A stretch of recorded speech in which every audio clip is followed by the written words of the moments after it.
네, 오늘은 10월 22일입니다. 수요일입니다. 새벽 예배 나오신 성도님들을 환영합니다. 여러 번 광고 드린 것처럼 이번 금, 토 이틀 동안 주일까지 3일이죠. 7시 반에 저녁에 교회에서 부흥회가 있습니다. 한국에서 아주 좋은 목사님 오십니다. 좀 기도하시고 준비하시고 참석하시기 바랍니다. 말씀 나누기 전에 우리 공동기도 제목으로 기도하시겠습니다. 배옥진 집사의 병상에 함께 하셔서 통증이 없게 하시고 하나님의 위로와 힘을 부어 주십시오. 권하자 집사가 다시 걸을 수 있게 회복시켜 주십시오. 권현민 형제의 신장 이식 수술 후 회복을 돌보아 주시고 김에브람 형제의 새로운 신장이 몸에 완벽히 적응되게 해 주십시오. 김씨 집사의 건강을 회복시켜 주시고 데이빗박 형제의 건강이 회복되게 해 주십시오. 노승호 집사의 건강을 지켜주시고 함상호 집사의 췌장암을 치료해 주시고 새 힘을 주십시오. 신현성 집사의 대장암 수술 후 빠른 회복을 허락해 주십시오. 나의 모든 가족이 예수님 믿고 구원받게 해 주십시오. 가을 말씀 상해의 은혜를 주십시오. 추수감사절 가족 초청 예배에 모든 가족이 참석하게 해 주십시오. 예수님의 이름으로 기도합니다. 아멘. 오늘 본문의 말씀은 스가랴 8장 18절에서 23절까지 말씀입니다. 진리와 화평을 사랑하면 생기는 일이라는 주제로 하나님 말씀 함께 나누시겠습니다. 오늘 본문에 보시면 하나님께서 이스라엘 백성들을 향하신 그 축복에 대한 약속의 말씀을 주십니다. 이렇게 말씀하십니다. 넷째 달, 다섯째 달, 여섯째, 일곱째 달, 10번째 달에 금식이 변화해서 기쁨이 되고 즐거움이 되고 희락의 절기가 될 것이다. 이렇게 말씀하십니다.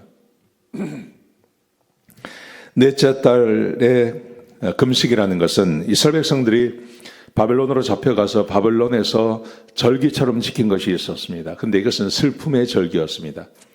4월 달에는 예루살렘의 성벽이 뚫렸습니다. 그래서 4월 달에 금식했습니다. 5월 달에는 성전이 불탔습니다. 그래서 5월 달이 되면 또 금식하는 날을 정했습니다. 7월이 될 때는 바벨론 제국이 세워놓은 그 총독이 있었는데 그 총독도 암살을 당합니다. 그래서 7월 달에 또 이렇게 금식하는 날을 정하고요. 10월 달에는 바벨론이 예루살렘을 포위해서 이제 그때부터 망하게 되는 그 일을 합니다. 그래서 10월이 되면 이스라엘 백성들은 또 그날을 기억해서 금식을 했습니다.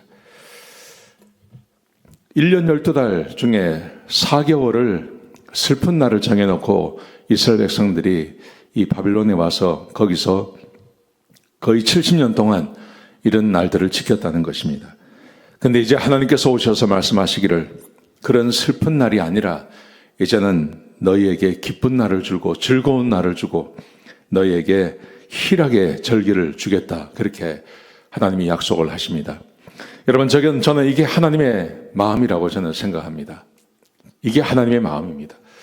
여러분, 많은 분들이 그리스도인들은 고난받고 힘들고 어렵고 자꾸 그렇게 말씀하시는데 그것은 하나님 나라를 위해서 그렇게 하는 거죠. 그런데 하나님의 나라를 위해서 내가 스스로 선택하는 거하고 하나님을 모를 때 범죄하고 죄를 지어서 이스라엘 백성들처럼 고난받는 거하고는 다른 겁니다. 내가 죄를 지어서 고난받는데 그게 마치 그리스도인들이 다 받는 그런 그 영광의 고난이라고 생각하시면 큰일 나는 거죠. 그것은 얼마든지 피할 수 있는 고난입니다. 내가 죄에서 벗어나고 하나님 말씀 앞으로 돌아오면 그 고난은 끝나는 것입니다. 근데 그걸 모르고 자꾸 고난 그러니까 고난이 마치 무슨 계급장인 것처럼 그렇게 생각할 수 있다는 것입니다. 절대 그렇지 않습니다. 그래서 하나님께서 이제는 그런 고난이 아니라 희락과 기쁨과 즐거움의 절기를 주겠다 이렇게 말씀하십니다. 그러면서 19절에 보시면 이렇게 말씀하세요. 너희는 진리와 화평을 사랑하는 사람이 되라. 진리와 화평을 사랑하는 사람이 되라. 진리, 하나님의 말씀을 사랑하고 하나님의 말씀 때문에 형제들과 화평하게 지내고 하는 것을 사랑하라 이렇게 말씀하십니다. 그러면서 하나님이 앞으로 하실 일에 대해서 이야기하시는 거예요. 어떤 축복을 주실지 여러 가지를 말씀하십니다. 자, 20절에 보시면 다시 여러 백성들 많은 성읍의 주민이 돌아오게 될 것이다. 지금 예루살렘이 텅 비어 있습니다. 다 쫓겨났습니다. 근데 하나님께서 말씀하시기를 다시 내가 돌아오게 하겠다. 그렇게 말씀하세요. 21절에 보시면 사람들이 말하기를 우리가 속히 가서 하나님을 찾고 하나님께 은혜를 구하자 하고 될 것이다. 너희가 막 불러오고 하는 게 아니라 하나님이 사람의 마음을 변화시키셔서 떠났던 사람들을 다시 돌아오게 하겠다. 하나님이 하시겠다고 말씀하십니다. 22절에 보시면 많은 백성과 광대한 나라들이 예루살렘으로 가서 하나님을 찾고 은혜를 구하게 될 거라고 말씀하십니다. 예루살렘에 하나님께서 계시고 거기에 성전이 있지 않습니까? 이걸 알고 사람들이 와서 하나님께 은혜를 구하고 하나님을 찾는 사람들이 생겨날 거라는 것이죠. 거기다가 23절에 보시면 이렇게 말합니다. 사람들이 와서 말하기를 10명의 사람들이 와서 한 명의 유대인들을 붙잡고 이렇게 말을 한다는 겁니다. 하나님께서 너희와 함께 계신다는 이야기를 들었다.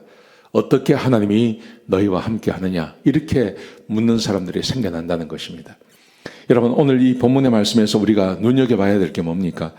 내가 이제 슬픔의 절기를 없애버리고 희락과 기쁨의 즐거움의 절기를 주겠다 말씀하시면서 근데 너희가 해야 할 일이 있다. 그게 바로 진리와 화평을 사랑하는 것이다. 여러분, 진리와 화평을 사랑한다는 말은 하나님께서 출애굽기 19장에 이스라엘 백성들에게 언약을 맺으실 때 그때 말씀과 똑같은 말씀입니다. 똑같은 말씀입니다. 하나님의 말씀을 사랑하는 것, 그리고 그 말씀대로 살아가는 것. 예수님께서도 똑같이 말씀하셨습니다. 요한복음에서요. 14장, 15장, 16장, 17장에 예수님께서 똑같이 말씀하셨습니다. 너희가 내 말 안에 거하고 내 말이 너희 안에 거하면 무엇이든지 원하는 대로 구하라. 그러면 내가 들어주겠다.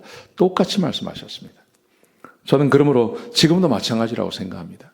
지금도 우리 성도님들이 진리와 화평을 사랑하면, 진리를 사랑하고 화평을 사랑하고 하나님 말씀대로 살아가면, 그러면 하나님께서 우리에게 은혜와 복을 더하여 주시는 것입니다. 여러분, 이 말씀을 절대 잊어버리지 마십시오. 이 말씀 안에 거하십시오. 그래서 하루하루를 살아갈 때마다 하나님 말씀을 사랑하고 그 말씀대로 화평을 사랑하시고 그렇게 가정에서 그렇게 살아가시면 하나님께서 반드시 복 주십니다. 반드시 하나님께서 슬픔이 지나가게 하시고 거기에 기쁨과 희락과 즐거움의 날들이 있게 하시고 우리에게 꼭 필요한 것들을 하나님께서 공급해 주실 것입니다. 여러분, 오늘 이 말씀 꼭 붙잡고 하루를 살아가시는, 그래서 하나님의 복을 받으시는 하루가 되시기를 주의 이름으로 축복합니다. 기도하시겠습니다. 아버지 하나님, 귀한 말씀 주셨습니다. 하나님, 이 말씀 잊어버리지 아니하고 이 말씀대로 살게 하여 주옵소서. 이 말씀 붙잡고 살게 해 주시옵소서. 한 영혼도 잘못된 영혼이 없게 하시고 오직 하나님 말씀을 사랑하는 그런 귀한 우리 성도님들 될 수 있도록 도와주옵소서. 감사합니다. 예수님의 귀하신 이름으로 간절히 기도드렸습니다. 아멘.